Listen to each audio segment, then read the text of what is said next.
What's up, YouTube? Tim Moose here.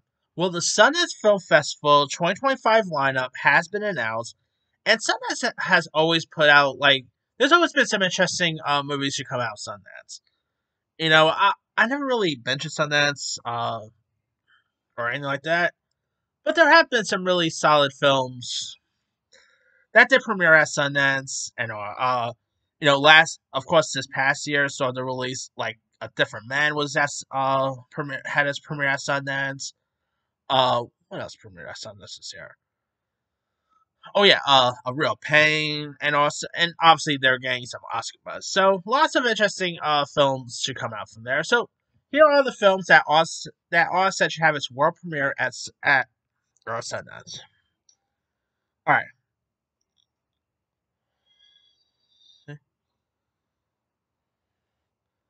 For the U.S. Dramatic Competition, which offers festival goers a first look at the world premieres of groundbreaking new voices in American independent film.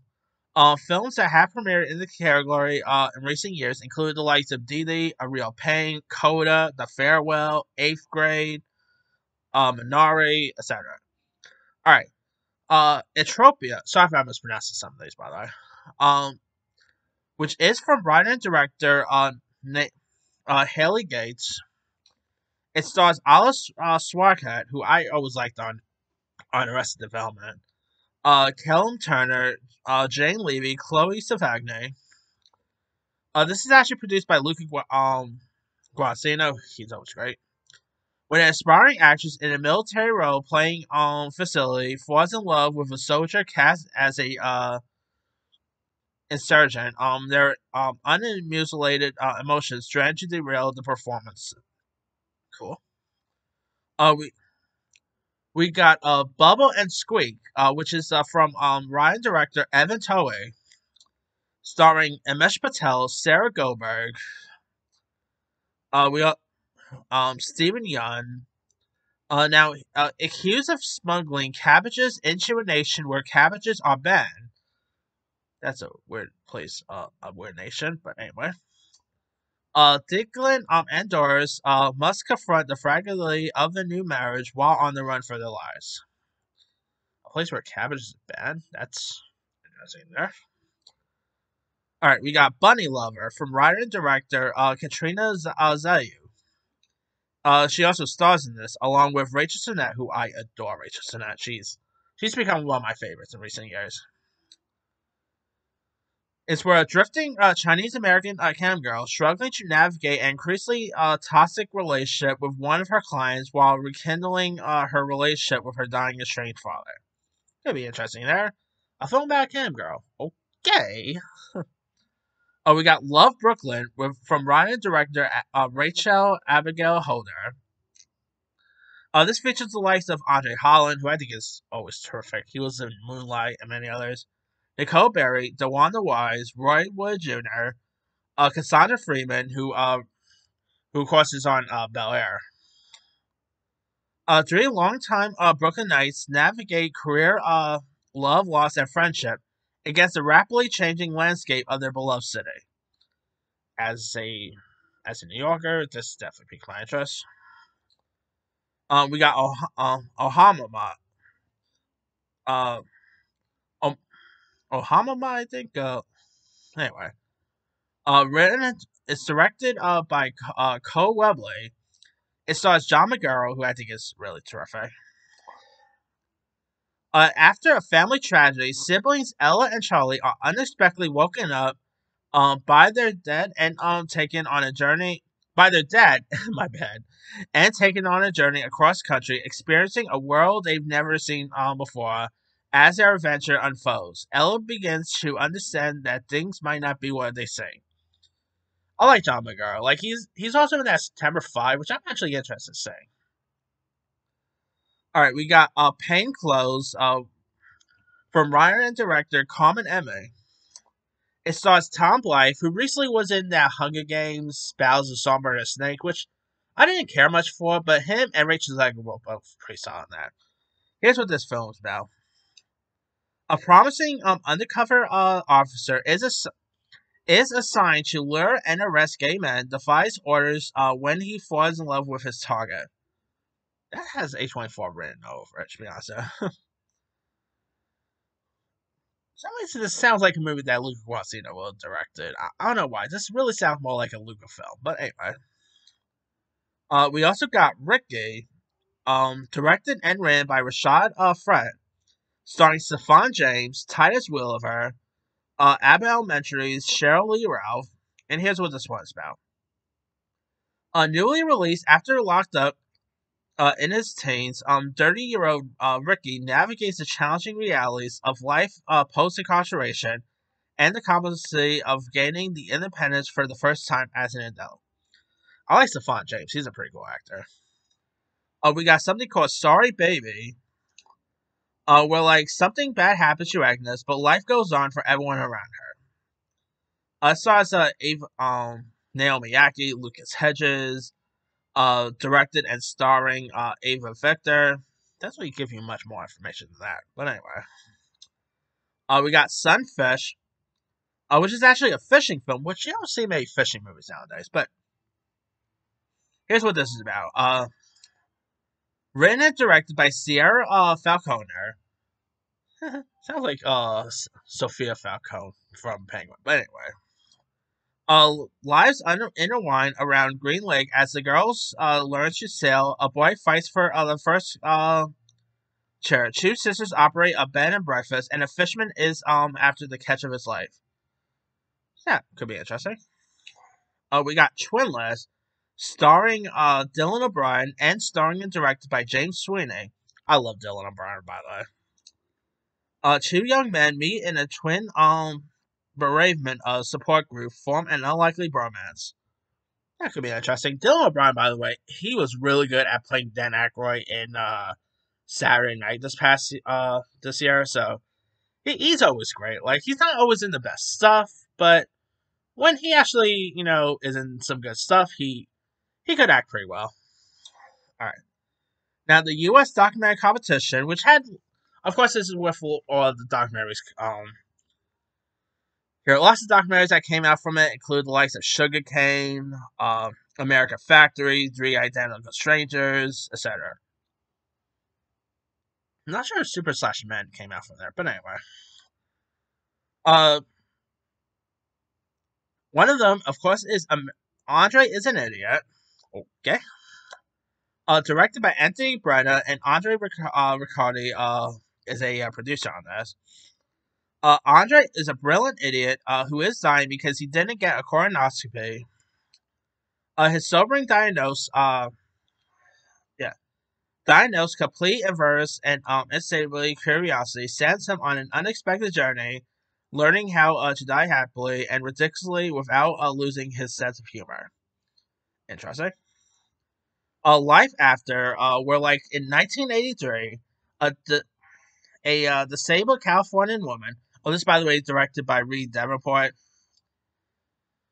In 1983, a disabled Californian woman named Elizabeth Bova sought the right to die, igniting a national debate about autonomy, dignity, and the value of disabled lives. After years of courtroom trials, Bova disappeared from public view. Now, Reed also narrates this investigation too, so that could be interesting. Now, this one sounds intriguing. We got Molly Matlin, Not Alone Anymore. Now, this is about famed Oscar-winning actress Molly Matlin, who you might know from from that show Switch at Birth. She actually became the first deaf actress to win an Oscar for Best Actress. And of course, she also voices one of Pierre's co-workers on Family Guy, Stella. So she's always great when she's in and stuff. Now in 1987, Molly Matlin became the first deaf actor to win an Academy Award, and was thrust into the spotlight at 21 years old. Now, reflecting on her life in her primary language of American Sign Language, Molly explores the complexities of what it means to be a trailblazer.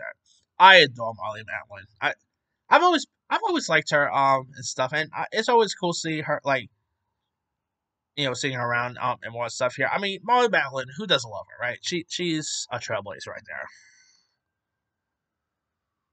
All right, we also got The Perfect Neighbor, where a seemingly minor neighborhood dispute in Florida escalates into deadly violence.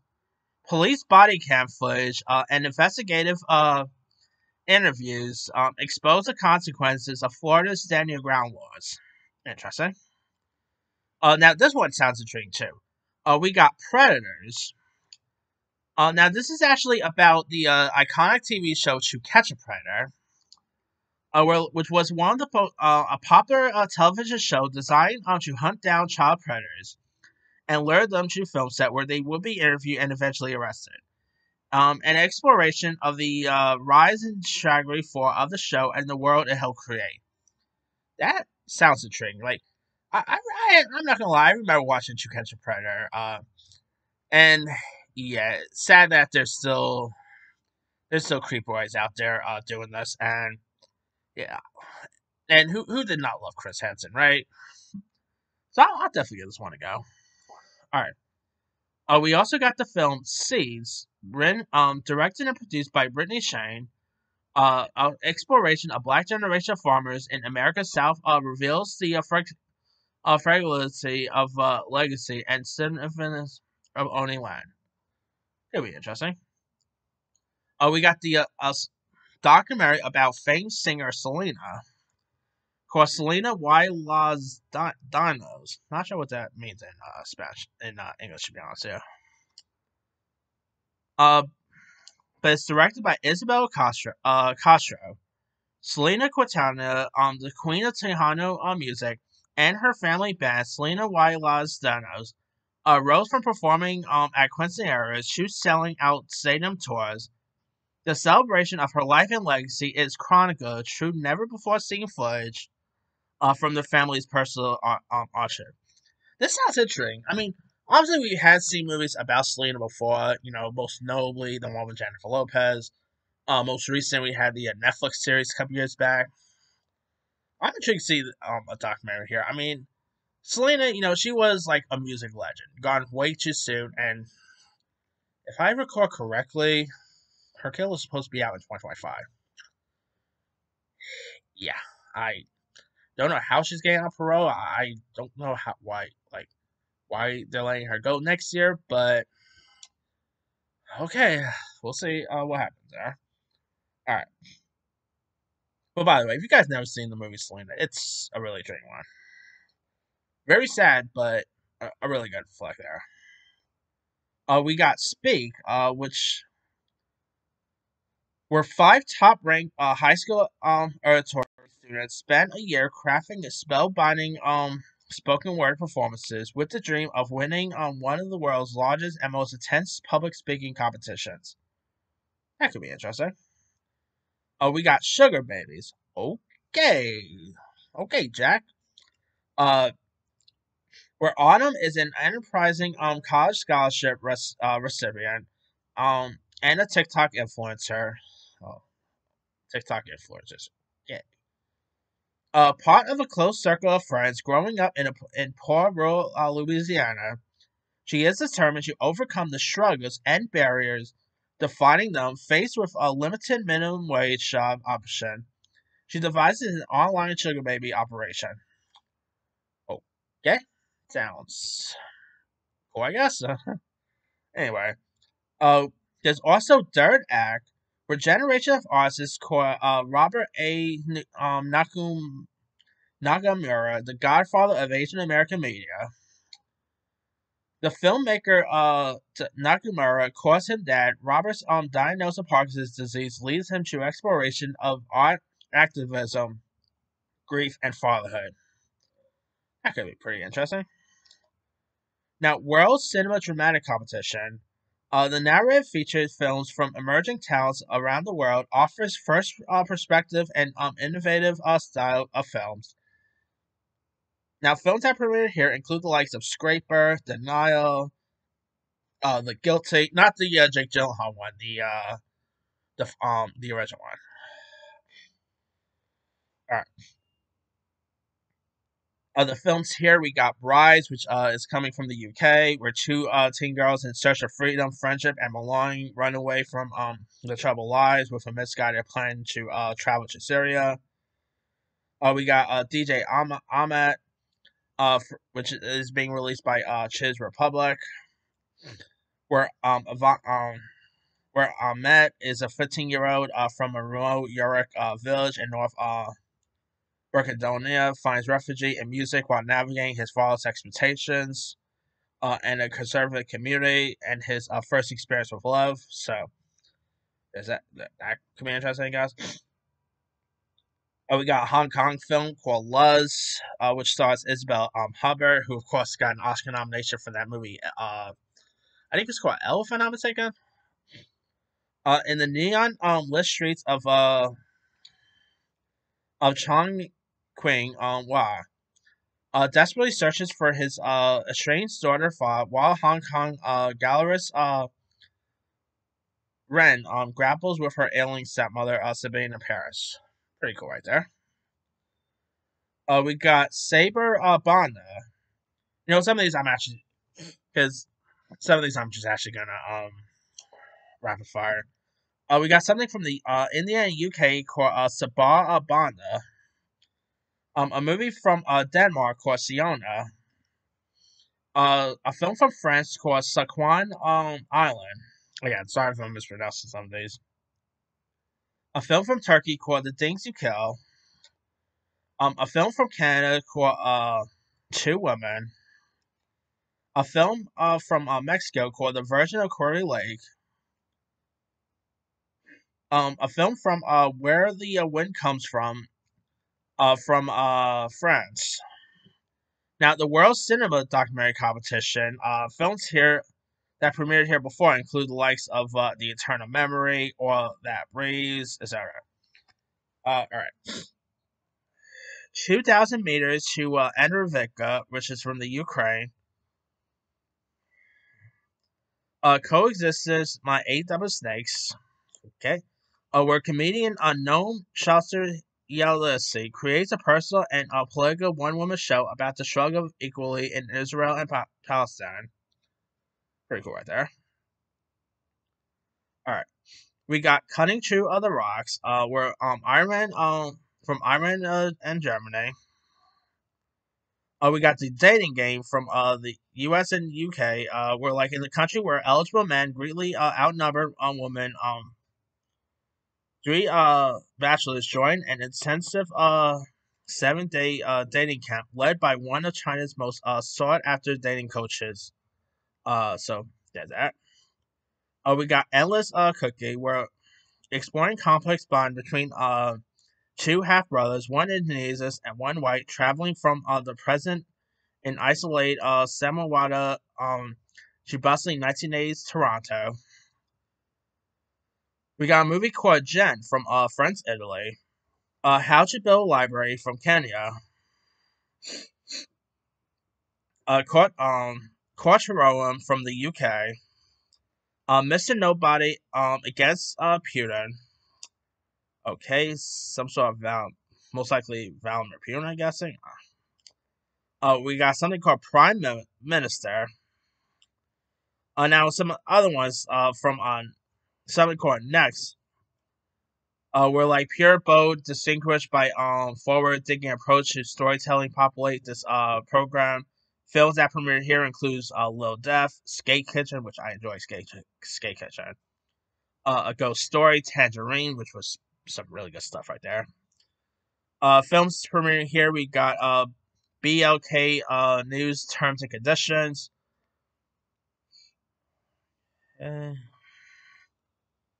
We got By Design, which stars Juliette Lewis. Now, this sounds intriguing. A woman swaps bodies with a chair, and everyone likes her better as a chair. Oh, yeah. Sounds interesting. We got East of War, which is about after the death of her husband, Tabitha, a young tattooed, rebellious horse trainer, is Cherokee and resolve grief while providing refuge for a group of wayward teenagers on her broken down ranch in Badlands. Oh, Scoot McNairy's in this. That could be cool. Mad Bills to Pay. Where like Rico's Summer is a mix of chasing girls and hustling homemade cocktails out of the cooler on Orchard Beach, the Bronx. But when Destiny, his girlfriend crashes at his place with his family, it's only a matter of time before his carefree days come spiraling down. Sounds intriguing right there. We got a film called O-Box, which stars Kelly Hernandez, and it's where like the lives of secluded life with his dog, where Connor Marsh lives a secluded life with his dog Sandy, until one day he begins playing Obax, a new state-of-the-art computer game. When Sandy goes missing, the line between reality and game blurs, and Connor must venture into a strange world of Obax to bring her home. Pretty cool. We got a film called Reigns Over Beba. This is actually being released from U.S. Spain. We got a film called Serious People. Now the ones I don't really I don't really like go too much in depth of. I'll post a link to the description so you could check some of the some of the description out if you guys want. All right, we got Serious People. Where like a successful music video director and expert father pushes his balanced life to extreme as he hires a doppelganger to work in his stead. Interesting. All right. We also got Zodiac Killer Project, where it gets a backdrop of the parking lot, or the Sunbank parking lot. It's a filmmaker who describes his abandoned Zodiac Killer documentary and probes the inner workings of a genre point. That could be cool. I mean, if you guys have not seen that Zodiac Killer documentary on Netflix, very interesting to check out. All right, now some of the other premieres. Now, the premieres which showcase the world premieres present here. We got a film called All That's Left of You, April and Amanda, which is a documentary about two legends contested their identities as their women in the court of public opinion. We got The Battle of Willis Island, which stars Carey Mulligan, who is always amazing. It's an eccentric lawyer winner. Charles dreams of getting his favorite musician, Mona McGuire, back together, and his fantasy turns into reality when the bandmates and his former lovers accept his invitation to play a private show at his home in Willis Island. That could be pretty cool. I mean, who doesn't love Carey Mulligan, right? We got Come See Me in the Good Light, which is from produced by Tig Notaro. We got something called Dead Presidents Now, where like during tremendous days in 1988 at the world's only deaf university, four students must find a way to lead an angry mob and change the course of history. Pretty cool.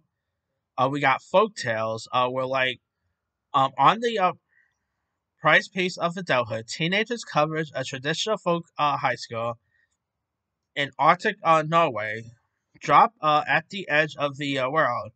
They must rely on only themselves, one another, and loyal pack of sled dogs as they grow in unexpected direction. I guess this has nothing to do with snow dogs. We got a documentary called Free Leonard Pelletier, who's one of the surviving leaders of the American Indian movement and has been in prison for 50 years following his conviction. And a new generation of Native activists is committed to winning his freedom before he passes. Interesting. We got Heightened Synchronity, which don't really know too much about that one. We got a film from A24 here called If I Had Legs, I'd Kick You, starring Rose Byrne, ASAP Rocky, Conan O'Brien. Dang, some interesting cast members. Oh, Josh Safdie is a producer? Okay, sign me up there. With her life crashing down around her, Linda attempts to navigate her child's mysterious illness, her absent husband, a missing person, and increasingly hostile relationship with her therapist. That could be interesting. We got a film called It's Never Over, Buckley, directed and produced by Amy Berg, who's done other documentaries before. A rising musician, Jeff Buckley had only released one album when he died, selling it in 1997. Now, never before seen footage, exclusive voice messages, and accounts from those closest to him offer a portrait of captivating singer. I always do like a good music documentary, so that could be interesting. We got Jempa, which stars Olivia Colman and John Lithgow, um, where where Hannah takes her non-binary teenager Francis to Amsterdam to visit their gay grandfather Jim, lovingly known as Jimba. But Francis's desire to stay abroad with Jimba for a year means Hannah is forced to reconsider her beliefs about parenting and finally confront old stories about the past. That could be a treat there. Speaking of Jennifer Lopez, by the way, we got Kiss of the Spider Woman, directed by Bill Condon, who gave us Dreamgirls, starring Diego Luna and Jennifer Lopez. This is actually based on a play of the same name, where Velton, a political prisoner, shares his cell with Molina, a window dresser convicted of public indecency. The two form an unlikely bond as Molina recounts the plot of a Hollywood musical starring his favorite silver screen diva, Ingrid Luna. I'm glad to see Jennifer Lopez doing more better stuff because she's actually a pretty good actress when she wants to be. Like when she's not doing stuff like The Mother or Atlas, which both terrible. With the right material, she could be really good. Whether it's Selena, whether it's Hustler, whether it's Enough, and of course her new film, by the way, Unstoppable, which is the wrestling film, that looks intriguing too. So I really wish she continued doing stuff like this instead of doing stuff like The Mother. But that's just me. Alright, we got Last Days, which stars Naveen Andrews, who you might know from Lost fame. Where, determined to fulfill his life's mission, 26-year-old John Allen Chu embarked on a dangerous adventure across the globe to convert the uncontacted tribe of North Central Island to Christianity. Okay? We got a film called The Librarians. We got a film called Lurker. We got a film called Magic Farm, which stars Chloe Sevigny, Alex Webb, and Simon Rex, who I love Simon Rex. He's always good. A film crew working for Edge Media Company travels to Argentina to profile a local musician, but their interview leads them to the wrong country as the crew collaborates with local fabric to a trend unexpected connections blossoms while a preservative health crisis loom. That could be interesting. We got a documentary called Middletown. We got a film called Move Your Body, The Birth of the House. On the underground dance clubs of South Side Chicago, a group of friends turned a new sound into a global movement. Interesting. We got a film called Oh Hi, which stars Logan Lerman and the Bear star Molly Gordon. Where like Iris and Isaac's first romantic weekend getaway goes everywhere. Interesting. I love Logan Lerman too, by the way. We got Peter Hodger's Day, which directed by Passages director Iris Shaz and starring Rebecca Hart and Ben Whishaw. A recently discovered conversation between photographer Peter Hodger and his friend Linda Rosencraft in 1974 reveals a glimpse into New York City's downtown art scene and the personal struggles and the find of an artist's life. Interesting. We got Rebuilding, starring Josh O'Connor, coming off of Challengers. Megan Faye, Kelly Reyes. After a wildfire takes the family farm, a rancher seeks a way forward. That's intriguing there. We got a film called Sally, which is actually about the first American woman blast off into outer space, Sally Ride. So that could be interesting to check out. I think Kristen Stewart's supposed to be playing her down the line. We got a film called Sly Lives, which which is of course a documentary about Sly and the Family Stone, not Sylvester Stallone, the music group. The Things with Feathers, which stars Ben Cumberbatch, and we're like struggling to process the sudden and unexpected death of his wife. A young father loses his hold on a reality as seemingly presence begin to stalk him from shadowy recesses. Interesting. We got Train Dreams, which stars William H. Macy and Felicity Jones, Joe Egerton. I love William H. Macy. He's great as Frank Growler. Anyway. Robert Grainer is a day laborer building America's railroad at the start of the 20th century as he experiences the profound love, shockingly defeat, and in the world transforming before his very eyes. That could be interesting. We got The Wedding Banquet, which is actually a remake here, directed by Andrew Yang, who did that Hulu. I forgot the name of it. That Hulu film with Bowen Yang in it. Damn, I forgot the name. But it's where like it stars Bowen Yang, Lily Gladstone, Kelly Marie Tran. So this could be interesting. Now we got some horror stuff here on the midnight one. Dead Lover, which don't know much about that one. We got something called Don't Die, where a podcast host desperately clings onto an ever shrinking audience. That could be interesting. Opus, starring Io Derberry from The Bear fame. A young writer is invited to a remote compound of a legendary pop star who mysteriously disappeared 30 years ago. That I want to see. It's from A24, so hopefully it could be a good one. A24 horror movies could be a hit and miss, but like sometimes you'll obviously get Hereditary, sometimes you get a Front Room, so we'll see. We got something called Rabbit Trap, which stars Dev Patel, where a musician and her husband move to a remote house in Wales. The music they make disturb local ancient folk magic and a nameless child to their door who insist on infiltrating their lives. I like that Patel, so that could be interesting. We got something called Together, which stars Alison Brie and Dave Franco. We're like with a move to the countryside, already testing the limits of a couple's relationship. A supernatural encounter begins an extreme transformative of their love. That could be pretty cool. We got Touch Me, which stars Lou Tyler Pucci from that Evil Dead remake. We got The Ugly Stepsisters, which was just acquired by Shudder. Now some of the TV stuff we have here: Bucks Country, Hal and Harper with Lily Reinhart and Mark Ruffalo. We got Pee Wee Herman documentary called Pee Wee as Himself. That could be interesting. And that's actually pretty much. Oh, we also got The Legend of Ochiek premiering.